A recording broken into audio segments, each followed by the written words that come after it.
Gravando, senhor presidente. Obrigado. Bom dia. Iniciando a sessão de julgamento da primeira Câmara Julgadora do Tribunal de Impostos e Taxas do Estado de São Paulo, do dia 10 de dezembro de 2024, a qual está sendo gravada e será disponibilizada posteriormente. O juiz confirmar a presença do sistema de parte, vai iniciar a sessão. Temos 4 processos dias de hoje. Vamos iniciar os trabalhos com os processos em que há pedido de sustentação oral e o patrono está presente. Então, começando com o processo de Diverse Brasil Indústria Química Limitada, recurso ordinário. Relator Dr. Carlos Henrique, só um momento que eu vou fazer o registro da presença da patrona.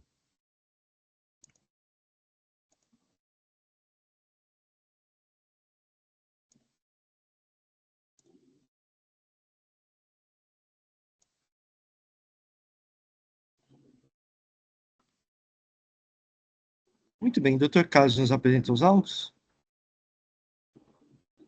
Ok, presidente. Bom dia a todos novamente. O auto de infração é composto de 19 infrações, presidente, mas a infração principal é a primeira, porque ela entrou no PEP, os itens 2 e 9, ela, pelo que está constatado nos autos, foi ingressado no PEP e houve o pagamento dentro do PEP também. A infração principal deixou de pagar o ICMS no valor de tanto, nos períodos de janeiro de 2011 a dezembro de 2012, apurado por meio de levantamento fiscal realizado com fundamento no artigo 509 do RICMES, conforme se comprova pelas cópias de documentos juntados. O levantamento foi apurado por remessa, foi apurado com base nas remessas e retornos dos armazéns gerais de depósitos fechados, em confronto com o volume inicial e final dos estoques declarados pela empresa.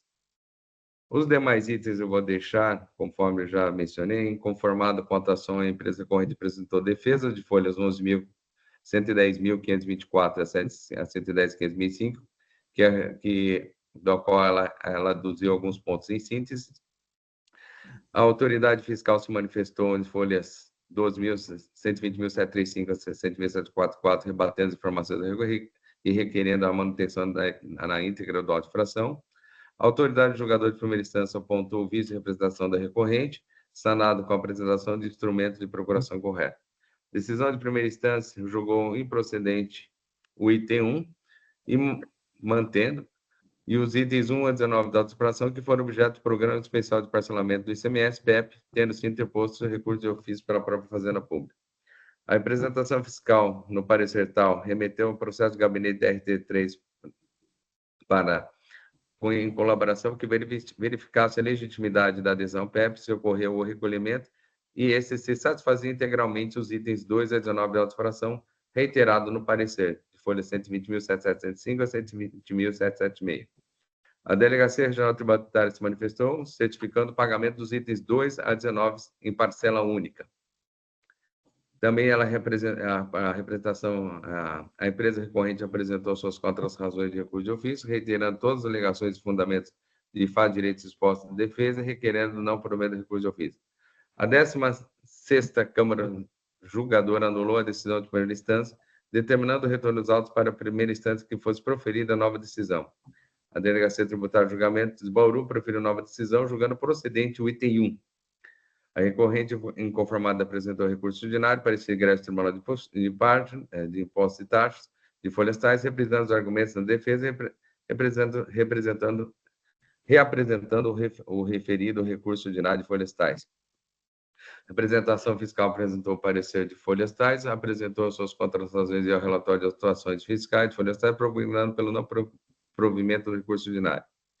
Foi apresentado memoriais para a recorrente. A 8ª Câmara Julgadora converteu o julgamento em diligência de folha 120.950 a 120.974 para que o agente fiscal atuante analisasse os documentos trazidos pela recorrente, levando em consideração o relatório elaborado pela auditoria independente e os documentos fiscais de venda das mercadorias emitidas. A autoridade atuante se manifestou de folhas tais pela manutenção do integral do ato 1, do item 1, entendendo que os documentos e argumentos e demonstrativos apresentados não foram suficientes para afastar a exigência fiscal.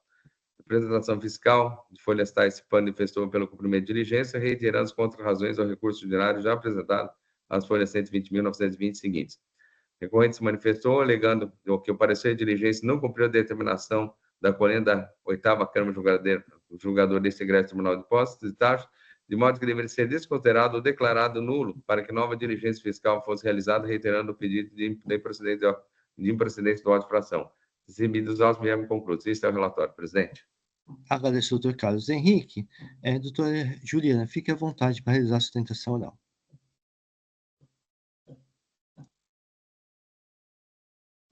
Doutora Juliana, está sem sem som? som, doutora Juliana. Desculpa. Bom dia a todos novamente, senhor presidente, senhor relator, obrigada. Eu vou tentar ser o mais rápida possível, até em virtude do detalhado relatório do senhor relator. De fato, é um caso de levantamento de estoque, contudo, entendemos que cabe aqui um esclarecimento com relação às operações realizadas e a impossibilidade de manter as presunções adotadas pela adulta fiscalização quando do lançamento fiscal. A logística da recorrente, da autuada, que é a matriz do fluxo operacional, é justamente remeter a totalidade das mercadorias de sua posse e armazená-las num depósito fechado que é de sua filial. Quando essa operação acontece, a recorrente realiza a respectiva baixa no livro de registro de inventário das mercadorias remetidas a esse depósito fechado, e, em contrapartida, registra a entrada dessas mercadorias no depósito fechado com o respectivo registro da operação no livro de registro de inventário. Essa operação de remessa do estabelecimento autuado, que é a matriz, para a sua filial, que é o depósito fechado, ela é uma operação não tributada. Posteriormente, quando ocorre a venda dessas mercadorias para os clientes, a recorrente, de fato, ela emite uma nota fiscal de venda e recolhe o ICMS devido, indicando no campo observações dessa nota fiscal que as mercadorias foram remetidas fisicamente pelo depósito fechado. Dessa forma, veja-se que o levantamento fiscal pelo 509 do regulamento ICMS não poderia ter sido realizado, não poderia ter realizado uma conta de subtração aqui nesse caso, o que evidencia a presunção adotada no lançamento. Para contrapor essa presunção, a recorrente acostou nos autos notas fiscais, o CADEX, que era o controle interno deles na época, e ainda um laudo realizado por peritos, por auditores independentes, que analisaram as operações da recorrente, o livro CADEX e também as notas fiscais. Pelo próprio laudo e os documentos acostados aos autos, nota-se que houve efetiva emissão da nota fiscal de venda das mercadorias depositadas, e o laudo, as notas e os controles fiscais evidenciam de fato a regularidade dessa movimentação de estoque, e evidenciam, portanto, que não tem qualquer omissão de saída ou falta de pagamento de ICMS. Dessa forma, tem-se que, no mérito, o lançamento não merece prosperar, haja vista que a movimentação das mercadorias, ela, pelo CADEX, fica evidente pelo código e pelo tipo de operação realizada que as mercadorias, de fato, foram remetidas para o depósito fechado em uma operação não tributada e que as mercadorias do estabelecimento autuado, que é a matriz, para a sua filial, que é o depósito fechado, por código de produto, reflete exatamente o mesmo estoque informado pela recorrente no livro de registro de inventário. As diversas movimentações de um determinado código de mercadoria a outro, especialmente nas remessas de mercadoria para o depósito e as vendas subsequentes para os clientes, e essas vendas sim tributadas, infere-se dessa análise que para cada uma das remessas efetuadas pela recorrente ao depósito fechado, havia uma entrada correspondente no depósito fechado, ou seja, não há qualquer omissão de saída aqui. E para cada venda efetuada para o cliente, há devida tributação com destino para o cliente, e as informações são todas detalhadas no campo de observações e cruzadas. Ou seja, para concluir de forma muito breve aqui, a recorrente apresentou nos autos prova que confirma a inexistência de divergências de estoque baseadas não só nas informações constantes do CADEX, mas em documentos fiscais de remessa do depósito fechado e nas respectivas notas fiscais de saída, as operações ora analisadas. Sendo assim, em evidente comprovação pela recorrente, é de se concluir que o lançamento, além de insubsistente no mérito, ele é nulo, haja vista que a própria adoção do 509 do regulamento não poderia ocorrer, já que a recorrente apresentou à fiscalização toda a comprovação de que o seu controle de estoque é regular, e não há qualquer divergência entre essas remessas de mercadorias. E o simples confronto entre os documentos permite inferir essas conclusões. Ainda que assim não fosse, não poderia a fiscalização presumir que todas as remessas são internas e adotar a alíquota de 18%, até porque o próprio controle de estoque da recorrente demonstra que há operações interestaduais, operações destinadas ao ativo mobilizado, por exemplo, e também as operações internas, ou seja, em qualquer momento não poderia a douta fiscalização ter adotado presunção para fazer o levantamento, para realizar o levantamento de estoque da recorrente. Nos autos ficou comprovado 120 mil folhas nesses autos, em que há a regularidade da recorrente, houve de fato a conversão em diligência no julgamento ACO pela 8ª Câmara Julgadora do TIT.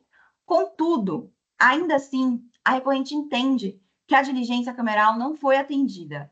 Haja vista que as provas não foram suficientemente analisadas e o próprio parecer de diligência apenas pontua que há irregularidade da recorrente e não demonstra o porquê, os motivos pelos quais a vasta documentação, laudos técnicos dotados de fé pública por experts não poderiam ser considerados nesse caso.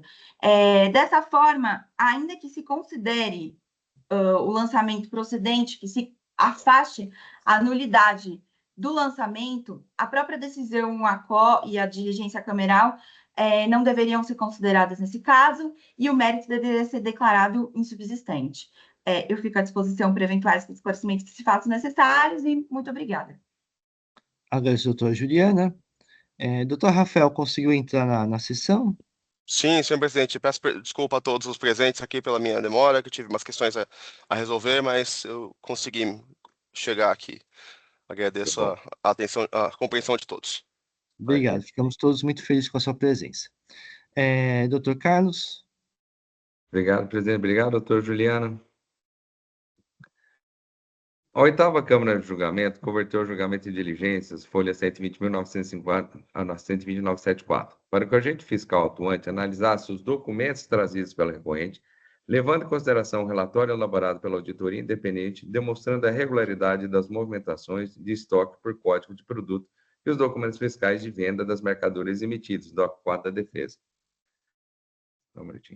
O agente fiscal atuante se manifestou às folhas 120.980 e seguintes, concluindo que os documentos apresentados não são exigidos pela legislação e, portanto, não podem fazer prova a favor da autuada, conforme trecho de manifestação, inclusive transcrito às folhas 120.994, pela representação fiscal no parecer 006, final de 2024.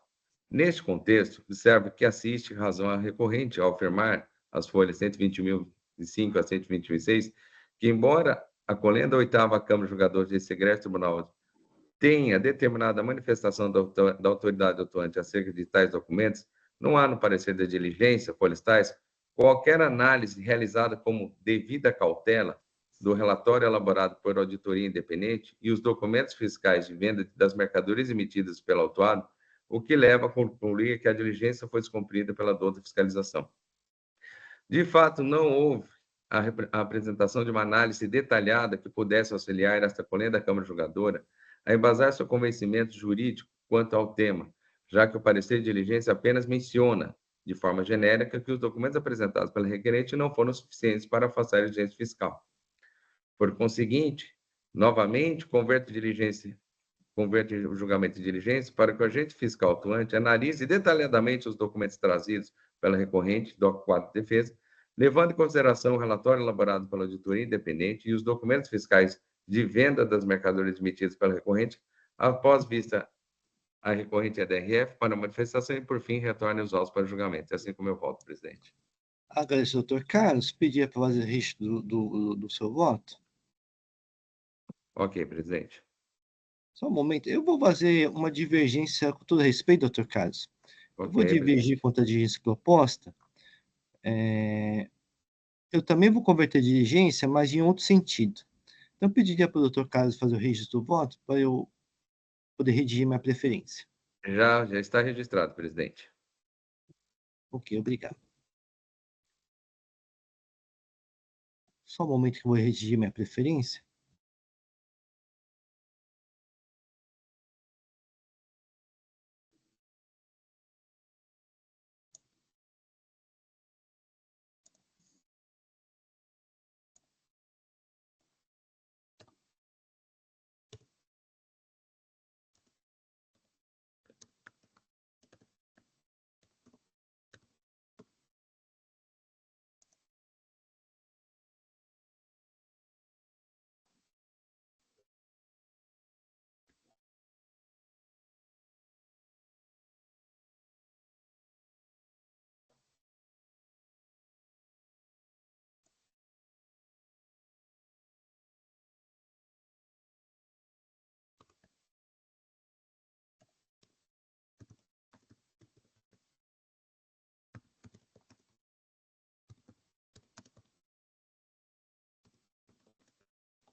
Muito bem, vou fazer a leitura do meu voto, é bem curto. Peço licença ao legislador para divergir contra a diligência proposta. Acolhendo a oitava Câmara Julgadora, determinou que, após a manifestação do auditor fiscal autuante, fosse concedida vistas à autuada e, por fim, a douta reputação fiscal. No entanto, a autuada apresentou sua manifestação após a douta reputação fiscal, que expôs. Diz o seguinte: na sequência, a requerente foi notificada para se manifestar sobre a documentação juntada em resposta à diligência. Da análise dos autos, verifica-se que até o presente momento nenhuma resposta foi juntada pela recorrente. Entretanto, observa-se que não se encerrou o prazo para o cumprimento da notificação. Dessa forma, entendemos que a diligência não foi devidamente cumprida, razão pela qual solicitamos que, caso algum documento seja anexado posteriormente a esse parecer, que nova diligência seja determinada a esta representação fiscal, para que possamos nos manifestar adequadamente sobre o efetivo cumprimento da diligência proposta e os eventuais documentos juntados pela recorrente. Assim, entendo que a diligência deve ser dirigida à douta reputação fiscal, para o cumprimento do anteriormente decidido, que inclusive nesse momento poderá manifestar sobre o efetivo cumprimento da diligência proposta. Então, pelo exposto, cumprimento de julgamento de diligência, nos termos assim. Então, basicamente, eu estou cumprindo o que foi determinado pela oitava Câmara Julgadora, né, que seria primeiro para o auditor fiscal autuante, depois para a autuada e, por fim, para a reputação fiscal. No entanto, essa ordem ficou meio invertida, porque a representação fiscal se manifestou antes do contribuinte, né? E a representação fiscal até expressamente expôs essa situação e pediu que, caso o contribuinte apresentasse sua manifestação posteriormente, que ela pudesse novamente se manifestar, inclusive sobre o cumprimento da diligência ou não. Então, eu acho que, por bem, inicialmente temos que cumprir o que foi anteriormente determinado pela oitava Câmara Julgadora. Então, é assim que eu voto. Muito bem, o processo ainda está em discussão. Presidente, Sim, só uma dúvida sua em relação ao seu voto, presidente. Porque o voto do doutor Carlos, ele vai no sentido de que para se obter nova manifestação do fiscal autuante, ou seja, como se o sim, fiscal autuante não tivesse atendido ao comando da diligência da oitava Câmara. sim, E o senhor está convertendo em diligência para a representação apenas para restabelecer o fluxo de intimação, né? Então, o senhor não está versando sobre o alcance da decisão da não, manifestação não, do fiscal autuante, apenas isso, restabelecer o fluxo e, após isso, quando sim, retornada a manifestação da DRF, então isso, sim debateremos a questão isso, do autuante, é isso? isso, porque inclusive a representação fiscal, ela solicitou que caso o contribuinte apresentasse sua manifestação posteriormente, né, que foi o caso, que o auto retornasse à própria reputação fiscal para que ela também possa se manifestar sobre o cumprimento ou não da diligência. Tá? Perfeito, entendi. Então, isso faz parte da. Isso. Faz Perfeito, parte, faz parte da própria manifestação da representação fiscal, né, que ela gostaria de se manifestar sobre o cumprimento ou não da diligência, de acordo com que o contribuinte pudesse manifestar no futuro, né? perfeito. Então, o senhor não está se manifestando acerca da, da manifestação do autuado. Não, Isso não, vai para não. uma próxima etapa, né? Isso, uma próxima etapa, né? Depois a gente Entendi. analisa, também a depender do que a representação fiscal trazer no seu parecer, né? Então, seria basicamente isso, né? Entendi, perfeito. Obrigado, Doutor doutor. Jean pediu a palavra?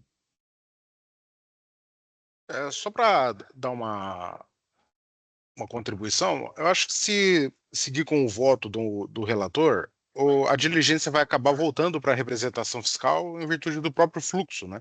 Então ela vai para o fiscal autuante e depois já passa aqui para a representação para fazer essa segunda análise. Então, só para É. dizer que a Eu representação. particularmente, eu não entendo o mérito quanto o que o auditor fiscal tanto se manifestou, tá? Particularmente, isso é de acordo com o meu voto visto posteriormente, particularmente, né, eu tenho o seguinte, a diligência, ou por qualquer parte se manifestar, a gente concede a oportunidade para se manifestar. Eu não posso obrigar a pessoa a se manifestar, de uma forma ou de outra, né, de um lado ou de outro.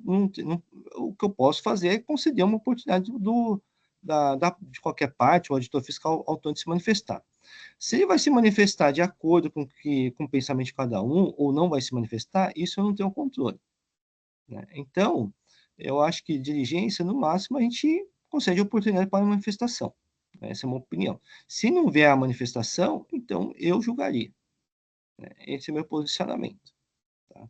Mas eu sei que a autuada, na manifestação dela, ela trouxe vários argumentos, fez tabelas para demonstrar os argumentos dela, tá?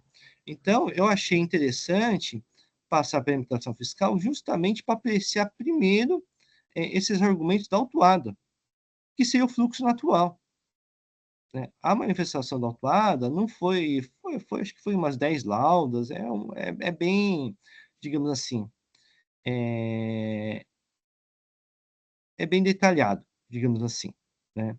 Então, eu acho que antes de ir para o próprio fiscal, a reputação fiscal poderia olhar essas tabelas que foram produzidas pelo contribuinte e seria o que, na verdade, foi decidido pela oitava Câmara Julgadora. Então, nesse sentido que foi meu voto. O processo ainda está em discussão. Não havendo mais inscritos, vou encerrar os debates.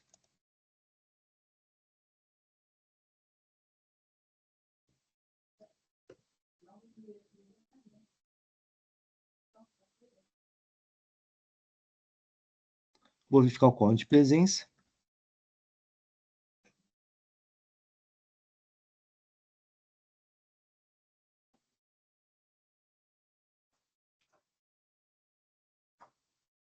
E vou iniciar a votação.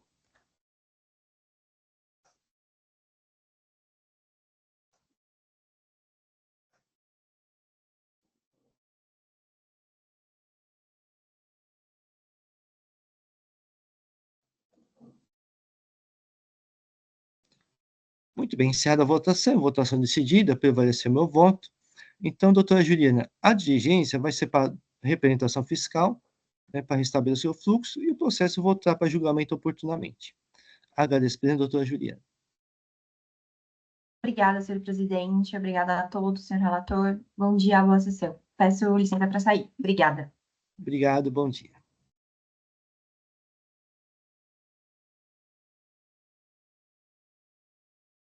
Só um momento aqui.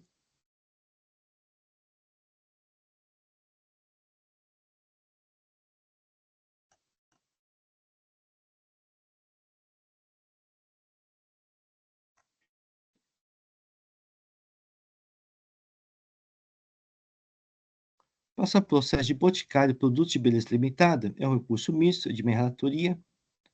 Só um momento que eu vou fazer o registro da presença do patrono.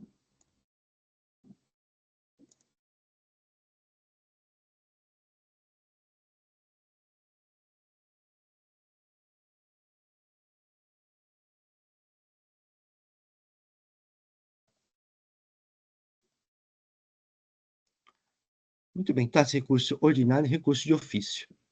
São 5 acusações fiscais. Deixar de recolher o ICMS próprio nas saídas a título de vendas tributadas. Trata de operações de saída de mercadorias importadas que foram recebidas em transferência do estabelecimento matriz, na época localizado no Estado do Espírito Santo, sujeitas ao regime jurídico de substituição tributária, em que o ICMS-ST foi recolhido na entrada do Estado de São Paulo, em desacordo com a legislação. Segunda acusação, deixar de recolher ICMS próprio nas saídas a título de remessa em bonificação, doação ou brinde de mercadorias sujeitas ao regime de substituição tributária, que respectivamente não foram destacadas notas fiscais eletrônicas ou ICMS da operação tributada. Trata de operações de saída de mercadorias importadas que foram recebidas em transferência do estabelecimento matriz, na época localizado no Estado do Espírito Santo, sujeito ao regime jurídico da substituição tributária. Terceira acusação, deixar de recolher ICMS por ter promovido saídas, remessas e amostras grátis que não se enquadram nos artigos 455 e 456 do regulamento. Quarta acusação, na condição de sujeito passivo de substituição tributária, deixar de recolher o ICMS-ST nas saídas a título de vendas tributadas. Trata de operações de saída de mercadorias importadas que foram recebidas em transferência do estabelecimento matriz, na época localizado no Estado do Espírito Santo, sujeito ao regime jurídico de substituição tributária, em que o ICMS-ST foi recolhido na entrada, em desacordo com a legislação. Quinta e última acusação fiscal, também na condição de sujeito passivo por substituição tributária, deixar de recolher ICMS-ST na saída a título de remessas em bonificação, doação ou brinde. Trata de operações de saída de mercadorias importadas que foram recebidas em transferência do estabelecimento matriz, na época localizado no Estado do Espírito Santo, sujeito ao regime jurídico da substituição tributária, em que o ICMS-ST foi recolhido à entrada em desacordo com a legislação. A adição em primeira instância julgou parcialmente procedente sobre itens 1, 2, 4 e 5, em razão da decadência, e improcedente o item 3 do AIM. A doutora Interpretação Fiscal ofertou parecer propugnando o provimento de recurso de ofício. Inconformado com a decisão em primeira instância, o contribuinte interpôs recurso ordinário, apresentando em seguintes alegações: nulidade da decisão, ora recolhida por embasamento e mudança ilegal do critério de acusação. Nulidade por vício material, precariedade do trabalho fiscal, na ausência de comprovação da importação de mercadorias. Autonomia do estabelecimento na sistemática de apuração de ICMS. Correto recolhimento de ICMS pelo recorrente nos termos do artigo 426-A do regulamento. Por fim, requerer a nulidade da decisão recolhida ou do AIM e no mérito improcedente da autuação fiscal. O contribuinte apresentou contra-razões requerendo não provimento de recurso de ofício. A doutora Interpretação Fiscal manifestou-se pelo não provimento de recurso ordinário. Há protesto por sustentação oral. Doutor Pedro, fique à vontade para realizar. Bom dia a todos. É um prazer retornar a essa Câmara, encontrar alguns colegas, doutor Carlos, especialmente o doutor Eduardo, doutor Inácio, Rafael, Jean, um prazer. O caso aqui que eu trago aos senhores, ele não é novo nesse tribunal, né? Já existem alguns casos julgados. Eu vou, resumidamente aqui, expor os fatos. Nós estamos falando aqui do Grupo Boticário, né? O Boticário tem a matriz dele, a época dos fatos, né? Tinha uma empresa no estado do Espírito Santo que adquiria mercadorias importadas por terceiros. Essa matriz fazia em transferência mercadorias para o seu estabelecimento atacadista aqui no estado de São Paulo. Entre o estado de São Paulo, essa é uma primeira acusação. A outra acusação diz respeito às saídas do estabelecimento de São Paulo de mercadorias a título de amostra grátis, em que a fiscalização qualificou isso que seriam brindes.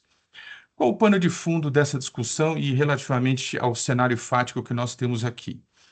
Veja, como o Estado de São Paulo e o Estado do Espírito Santo não têm convênio para retenção de produtos com substituição tributária, estamos falando aqui de produtos de higiene, a marca Boticário é conhecida, né? Então todos aqui não precisam dar detalhes a respeito dessa marca. Mas o fato é, Estado de São Paulo e Estado do Espírito Santo não firmaram o convênio. Em função disso, e tratando-se de produtos sujeitos à subvenção tributária, nós temos no regulamento uma primeira regra, que diz o seguinte: ao essas mercadorias entrarem no Estado de São Paulo, deve-se fazer o recolhimento do ICMS próprio relacionado à primeira saída subsequente, assim como o ICMS-ST. E isso foi feito pelo Boticário, por esse estabelecimento. Quero frisar aqui uma condição. Nós não estamos falando aqui de duas empresas. Nós estamos falando de uma primeira empresa importadora no Estado do Espírito Santo e uma segunda empresa comerciante sediadas no Estado do Espírito Santo, na sua matriz, e a sua filial atacadista aqui no Estado de São Paulo. Basicamente, além das questões de amostra grátis, o pano de fundo que nós temos aqui é, no entendimento da Boticário, ela recolheu o ICMS próprio e o ICMS-ST relacionados aos produtos recebidos em transferência na sua filial.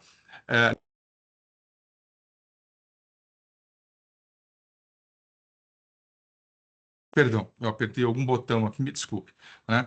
Com base no 426A, especialmente caput e especialmente parágrafo 7º. Por que isso? Porque estamos falando de operações de transferência e essa mercadoria advinda do seu estabelecimento matriz no Estado do Espírito Santo para o estabelecimento de São Paulo não é uma mercadoria importada pelo estabelecimento matriz lá. A importação foi feita por um terceiro, né, uma outra empresa terceira, nem tampouco esse estabelecimento matriz no Estado do Espírito Santo fabricou essa mercadoria. Simplesmente, ele adquiriu da importadora e remeteu em transferência. O que nós temos aqui, né?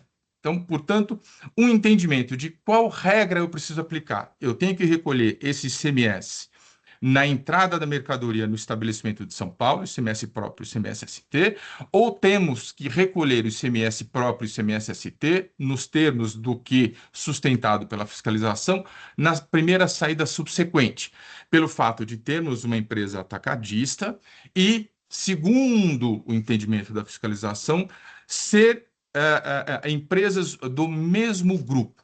O parágrafo 6º, item B do regulamento de ICMS, diz o seguinte: o recolhimento na entrada do ICMS próprio, do ICMS-ST, na entrada do estabelecimento de São Paulo, não deve ser recolhido, mas deve ser recolhido na saída, com base em duas condições que temos aqui. Primeira, se o estabelecimento for atacadista, de fato, nós estamos diante de um estabelecimento atacadista.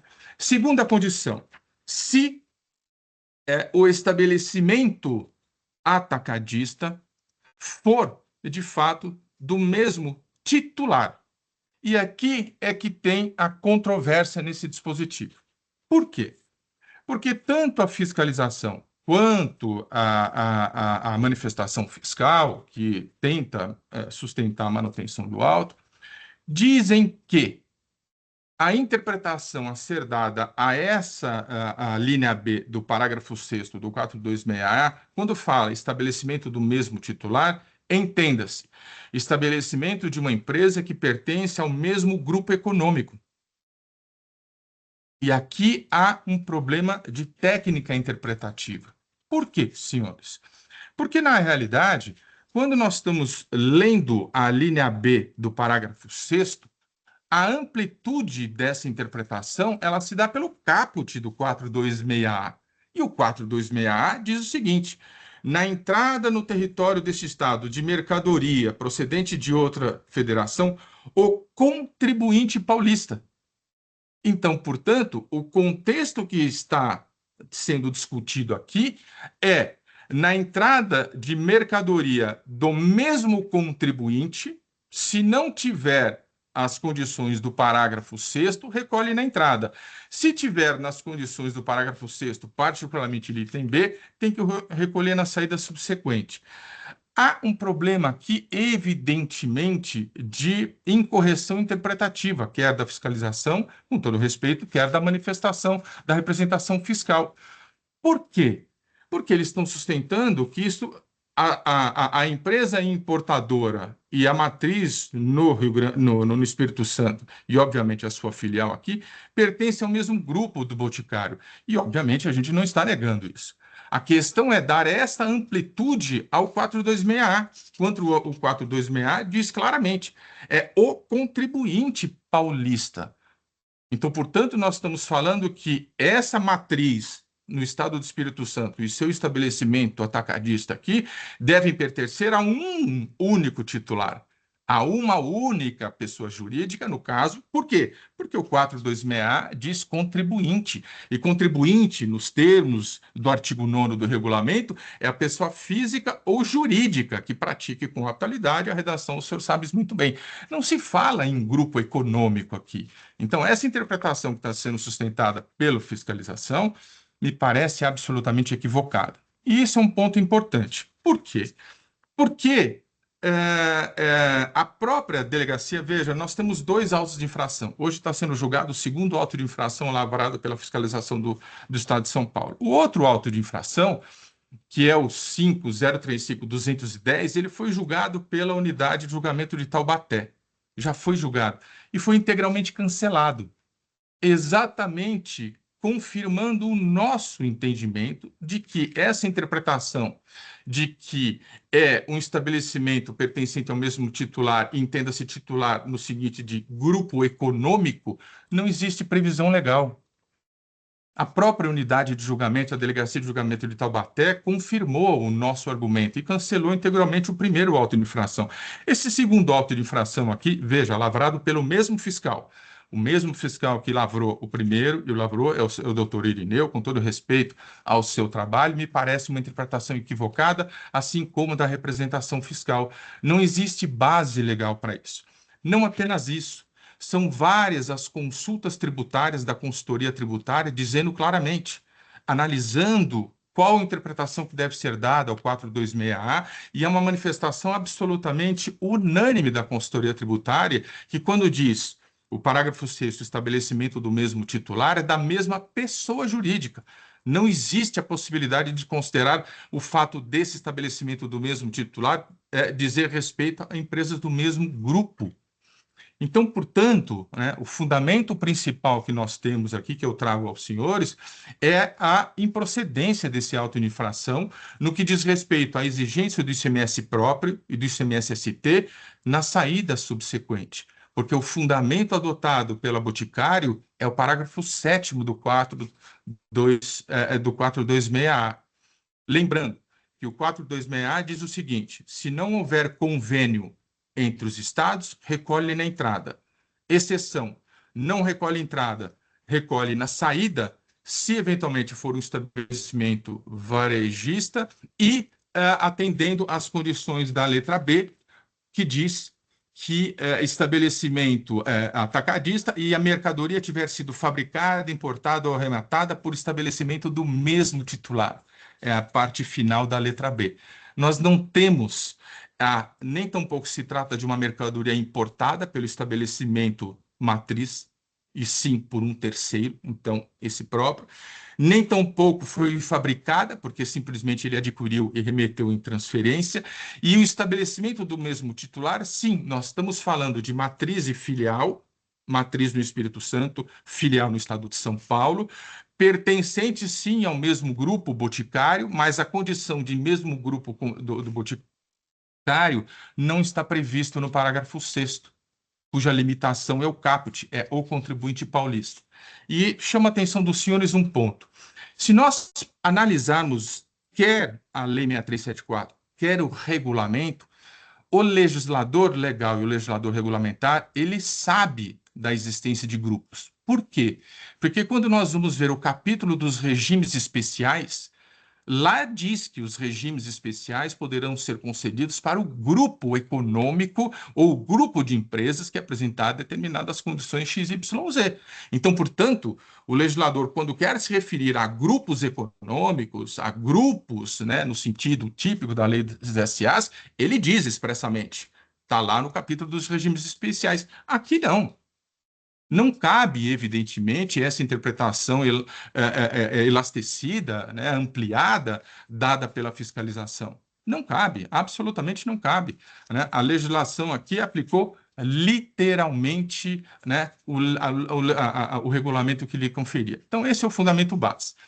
Também há que se reconhecer e manter a decadência. Por quê? Porque quando houve a entrada das mercadorias no estabelecimento de São Paulo, nos termos do parágrafo 7º do 426A, portanto, já houve o recolhimento. Se houve o recolhimento, o prazo de decadência se conta pelo 150A, conforme, inclusive, foi reconhecido pela Delegacia de Julgamento. Então, portanto, essa decadência, no mês de janeiro e mais alguns meses de fevereiro, quer da acusação principal, quer para a acusação secundária, que trata das amostras grátis, tem que ser mantida. E, por fim, me parece que aí sim a Delegacia de Julgamento, de fato, acertou ao decidir pelo cancelamento do item 1.3, quando fala das acusações de bonificações e brindes. Por quê? Porque a fiscalização, segundo a própria DTJ, a fiscalização não demonstrou que não se tratava de amostras grátis. Não existe prova nos autos. E a delegacia é contundente nesse aspecto. Ou seja, não pode simplesmente eu pegar as notas fiscais emitidas pelo Boticário, qualificadas como amostras grátis, dentro das condições da portaria que regulamenta esse tipo de análise, no seguinte sentido, não pode ser amostras grátis, é dar a conhecer produtos, não pode ser acima de 20% do total das suas movimentações. Tudo isso foi cumprido.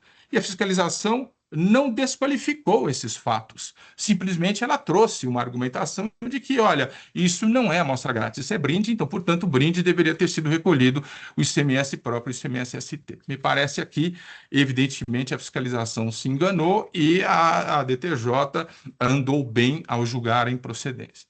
Então, senhores, o que eu trago aqui é o pedido de reforma da decisão, no que diz respeito ao mérito principal. Essa interpretação que foi dada pela fiscalização aqui absolutamente não tem previsão legal, né? Isso confirma a própria decisão da unidade de julgamento de Taubaté, num outro auto que nós defendemos, e também a orientação pacificada da consultoria tributária.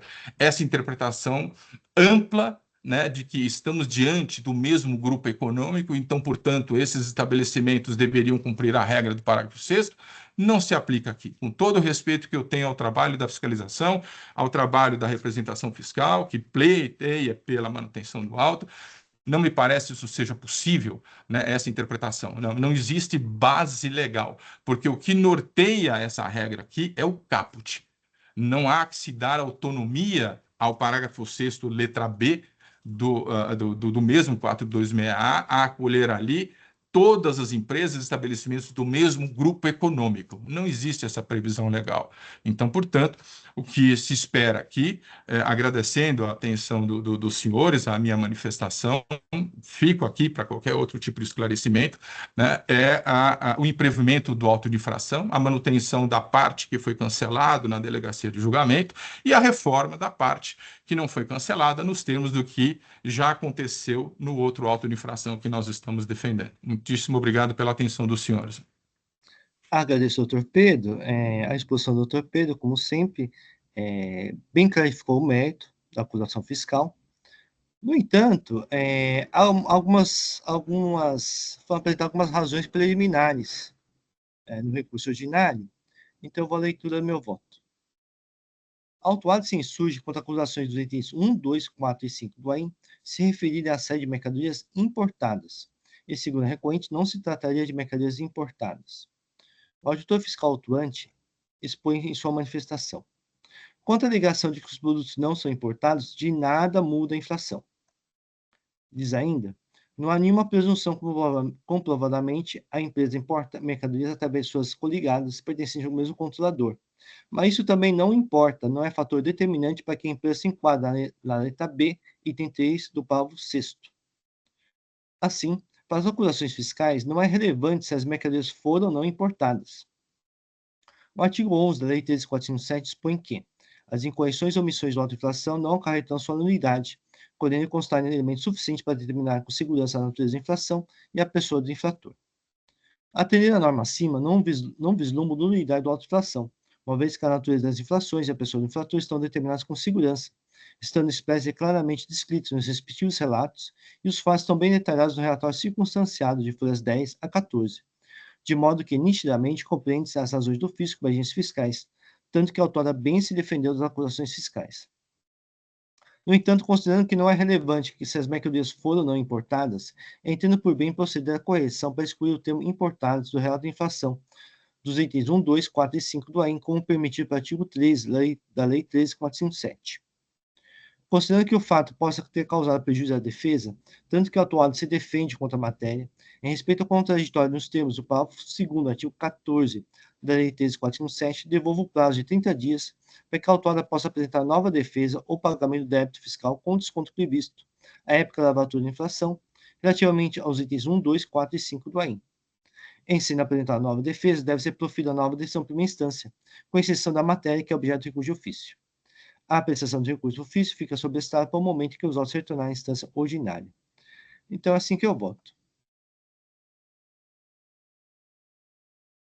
Doutor Inácio, você Sim. me pergunta, só uma questão de ordem. O seu voto ele foi bem ponderado e eu peço escusas, de Sim. fato, à turma. Eu acabei não falando exatamente dessa alegação de nulidade que nós havíamos pleiteado. Então, eu peço escusas, na verdade, o seu voto está também em linha com o que nós havíamos sustentado, né, uma mudança de argumentação da representação fiscal em relação à acusação originária. Eu peço desculpas, foi um erro aqui da minha parte de não falar primeiro da questão preliminar de nulidade e depois do mérito impróprio. Acabei avançando diretamente ao mérito e eu lhes peço escusas por conta disso. Não tem problema nenhum, doutor Pedro. O que ficou é uma clarificação da questão de mérito. Restou bem claro, né, a questão de mérito dos autos, né? Agradeço ao doutor Pedro. Mas, seguindo a ordem, meu voto foi na apreciação primeiro das preliminares, né? Nesse ponto, eu entendi pela correção da autoinflação, devolução do prazo para nova defesa, né? Então, nesse momento, não adentei quanto ao mérito.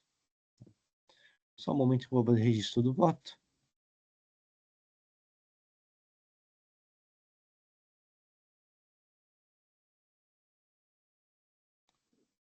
Muito bem, o voto está registrado, o processo está em discussão. Não havendo inscritos, vou encerrar os debates. Verificar o quórum de presença.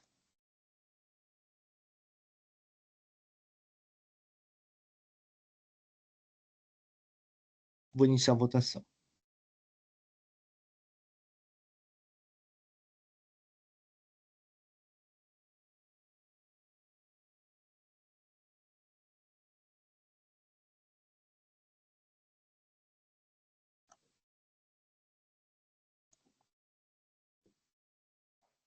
Iniciada a votação, então o processo retornar à primeira instância, deve ser reaberto o prazo para apresentação de nova defesa ou pagamento do débito com os mesmos descontos. Agradeço, presidente doutor Pedro, um bom dia. Prazer enorme encontrá-los aqui. Muitíssimo obrigado pela atenção de todos. E se não nos vermos, um feliz ano novo, boas festas para todos. Muitíssimo obrigado, senhores. Obrigado, igualmente.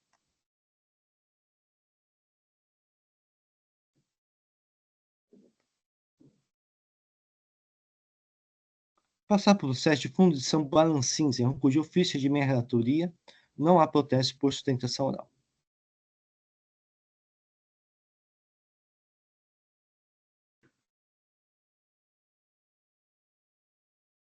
Um recurso de ofício, contrição proferida pela DTJ1, que julgou insubsistente o item 2 e procedentes dos itens 2 a 9 do AIN, com limitação da aplicação dos juros à taxa Selic.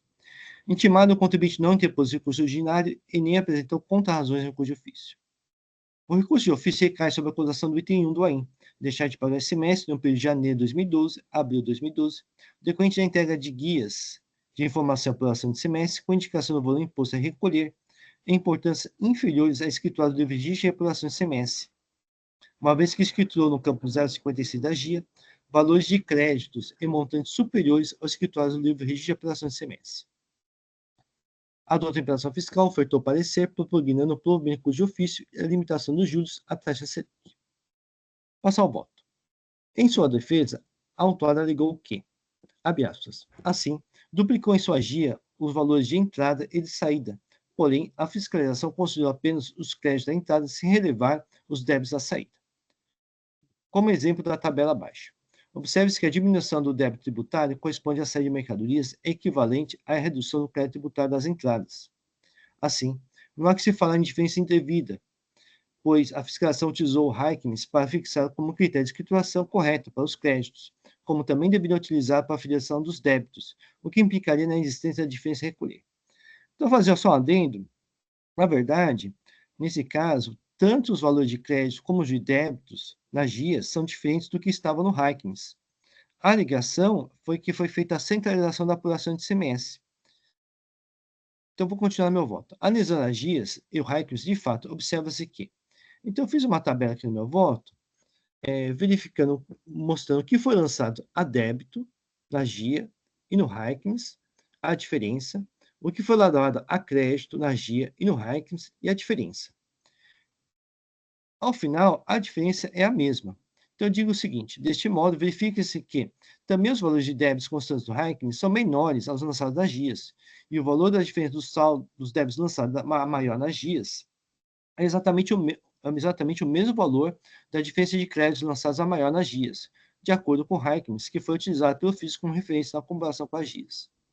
Assim, em que se pese equívocos na escrituração do Heikkens e lançamento das GIAs em relação à centralização da apuração de ICMS, que não é objeto dos autos, não se verifica a falta de pagamento de imposto, tomando-se em consideração que os débitos lançados a maior nas GIAs correspondem ao exato montante exigido pelo fisco na apuração de falta de pagamento de imposto no item 1 do AIM.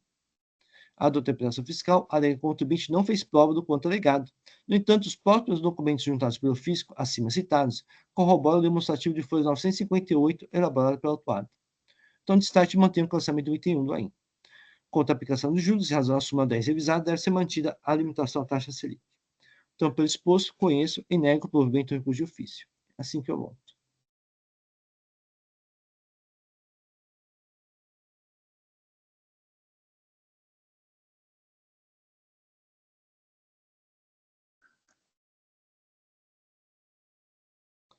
Muito bem, o voto está registrado, o processo está em discussão. Não havendo inscritos, vou encerrar os debates.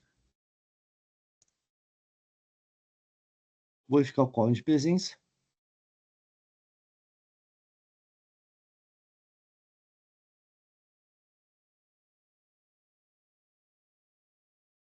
Vou iniciar a votação.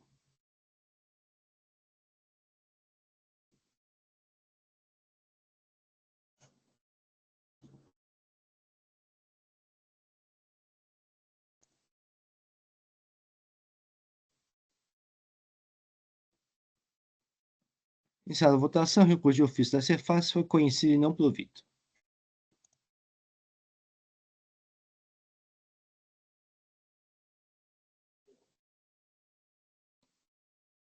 Passar para o último processo do dia de hoje. Processo de WMB Supermercados do Brasil, recurso ordinário, relator Dr. Eduardo Soares de Mello. Não há protesto por sustentação, não.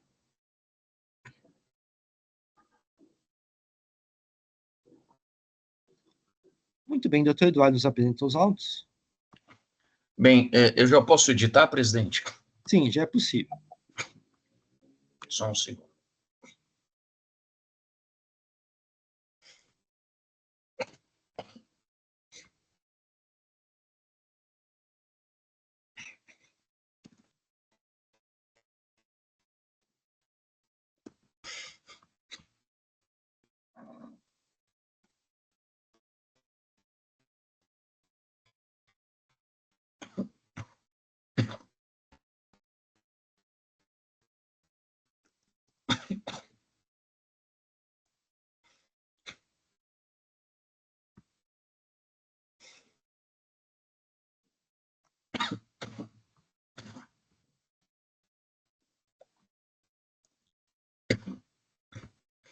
Bem, já editei o voto.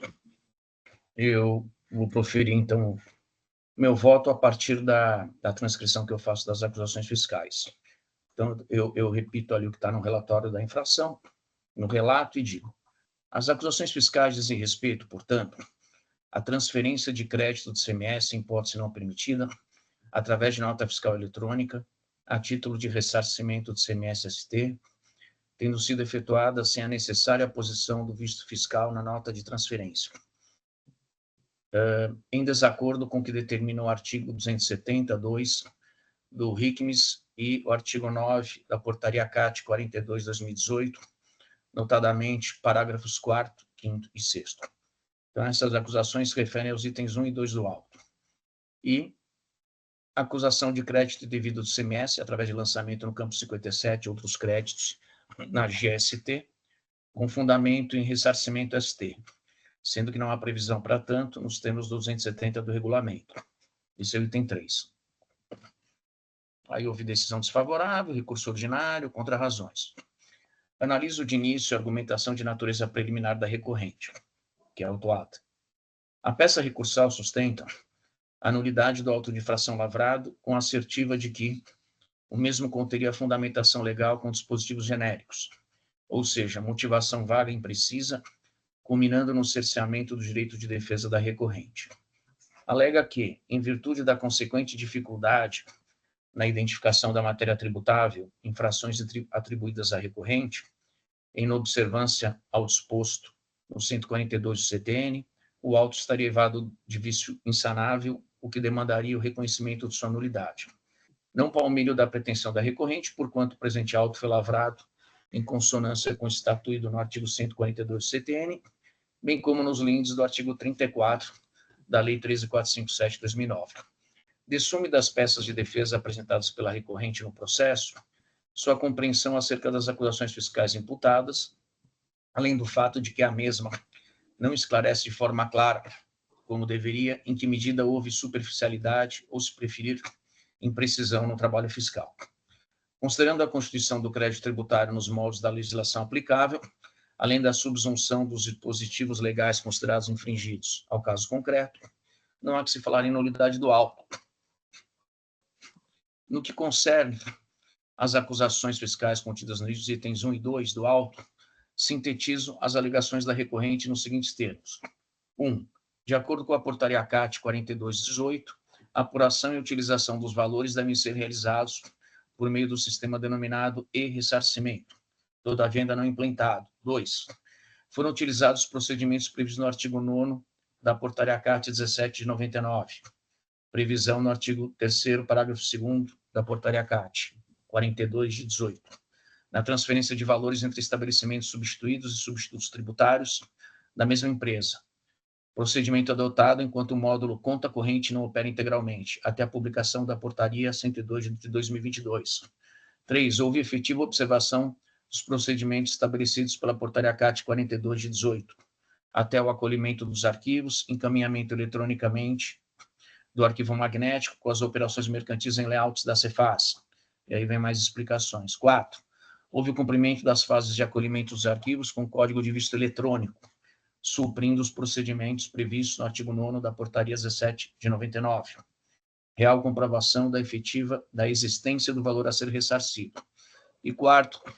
A emissão e o registro dos documentos fiscais eletrônicos suprem a necessidade de comunicação prévia ao fisco relacionada à obrigação de transferência de valores de ressarcimento entre estabelecimentos da mesma empresa. Vejo, contudo, que a argumentação aparentemente autônoma, ou seja, suficiente para o deslinde da controvérsia, não for apreciada pela decisão recorrida. Então, aqui só para fazer uma observação. Em relação a esses argumentos que eu sintetizei e acabei de ler, houve, no meu entender, a prestação jurisdicional, mas em relação ao outro, não teria havido. Prefiro a assertiva constante da defesa, as folhas 277 do processo, alegação reiterada no recurso ordinário, nos seguintes termos, abre aspas. Ademais, a adoção do procedimento analógico, visto o carimbo em nota fiscal impressa, quando já existe procedimento, entre aspas, código de visto eletrônico, fecha aspas, em pleno funcionamento, seria conflitante com o próprio modelo de ressarcimento previsto pela Portaria CAT 42 de 2018, de forma que também seria afastado por conta da disposição prevista na parte final do parágrafo 3º do artigo 2º das disposições transitórias da Portaria CAT 42 de 18. Diante desse contexto, a impugnante entende que a emissão dos documentos fiscais eletrônicos e o seu consequente registro, também eletrônico, suprem a necessidade de comunicação prévia ao fisco acerca da obrigação da transferência de valores de ressarcimento entre estabelecimentos da mesma empresa. Fecha aspas, digo.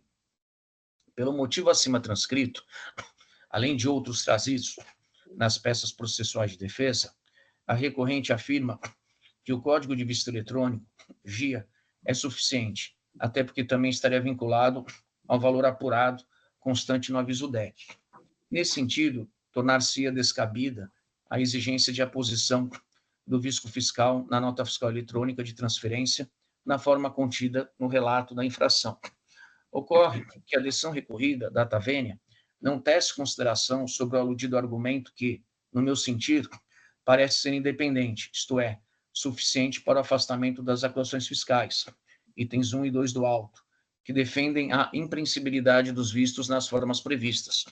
Com efeito, apesar da argumentação expendida pela hora recorrente na defesa de folhas, a decisão recorrida foi omissa, deixando de se manifestar expressamente como deveria sobre ponto juridicamente relevante trazido ao processo. Para que não permaneça dúvida, pondero que o julgado monocrático expressa que a recepção e o acolhimento do arquivo digital, através de TED e de sistema e-ressarcimento, não homologam o pedido de ressarcimento e tampouco validam as informações neles contidas, competindo à fiscalização as verificações fiscais subsequentes. No entanto, o decisum silencia sobre a afirmação da impossibilidade de aposição de visto fiscal nas notas fiscais eletrônicas de créditos de CMS, créditos esses originários do ressarcimento do CMS-ST, em virtude da já existência de código de visto eletrônico, no caso concreto, tendo em vista o alegado conflito com o modelo de ressarcimento previsto pela Portaria CAT 42 de 2018. Tenho para mim que tal circunstância eiva de nulidade o decisum, sendo certo que o tema encerra a matéria de ordem pública, podendo ser reconhecido de ofício, inclusive pela necessidade da efetiva prestação jurisdicional. Aí, aqui, resumidamente, eu digo que a omissão da decisão, ela acaba violando o artigo 2º da Lei Complementar Paulista 939 de 2003, perdão, artigo 12, e aí eu reproduzo, assim como o artigo 38 da Lei Paulista 13457 de 2009, também eu transcrevo. Em face do exposto, omissão da decisão recorrida, há que ser reconhecida a nulidade da decisão ACO, determinando destarte o retorno do auto de infração à primeira instância para que se proceda a novo julgamento, desta vez com a devida prestação jurisdicional, ou seja, com a necessária análise da referida argumentação trazida pela recorrente em sua defesa. Com consequência, deixo de me manifestar, por ora, acerca das demais questões ventiladas no processo. Caso seja vencido, vejo como oportuna a conversão do julgamento em diligência, a fim de que, em 30 dias contados da intimação dessa decisão, o autor do feito se manifeste sobre o argumento expendido pela recorrente, de sorte a evidenciar seu posicionamento para adequada prestação jurisdicional por esta colenda da Câmara. Em seguida, há que ser concedido o mesmo prazo para que a representação fiscal se pronuncie sobre a questão. Então, meu voto, só para os colegas entenderem melhor, ele se pautou no fato de que, no meu sentido, houve um argumento aí autônomo, tá, trazido pela recorrente, pela autuada, e não vi nenhuma manifestação na decisão recorrida, né? Eu até depois troquei uma ideia com o doutor Inácio, porque eu também não vi qualquer manifestação da representação fiscal nas contrarrazões ao recurso ordinário, e depois também eu fui ver a manifestação do trabalho fiscal posterior à defesa, e também não vi, tá? Então, parece um pouco estranho, mas essa alternativa de conversão do julgamento em diligência, essa proposta, é também para entender exatamente que discussão é essa e que acabou sendo olvidada aí tanto na decisão recorrida quanto pelo fiscal, pelo autor do feito e pela representação fiscal, até para eu entender, porque para mim é um caso aí um pouco diferente, tem muito detalhe, às vezes também não dá para entender o que nenhuma das peças das partes litigantes elas realmente querem explicitar, há muito mais reprodução de artigos das portarias, então seria realmente para eu me sentir também mais confortável para poder proferir meu voto. Então, eu fui nesse sentido com essa alternativa da conversão em diligência para clarificar exatamente essa questão, esse ponto específico. Muito bem, o voto está registrado, o processo está em discussão. Eduardo, eu vou fazer o seguinte, eu vou solicitar vistas, eu vou dar uma olhada melhor no processo, porque a nulidade de ofício, em geral, o tribunal costuma ter uma interpretação meio restritiva quando se dá nulidade de ofício, né? A nulidade sempre tem que estar muito clara, muito evidente, para que seja concedida de ofício. Então, eu vou analisar melhor os autos, então eu vou solicitar vista com a licença do doutor Eduardo.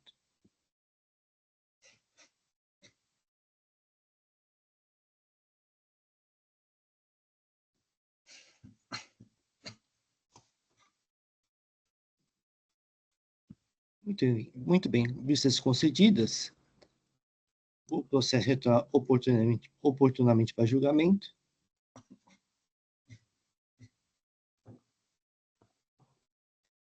Com isso, encerramos o processo dia de hoje. Então, podemos encerrar essa sessão de julgamento da primeira Câmara Julgadora do Tribunal Unipós do Estado de São Paulo, do dia 10 de dezembro de 2024. Agradeço a presença de todos e pediria para o Jair encerrar a gravação. Encerrado, presidente.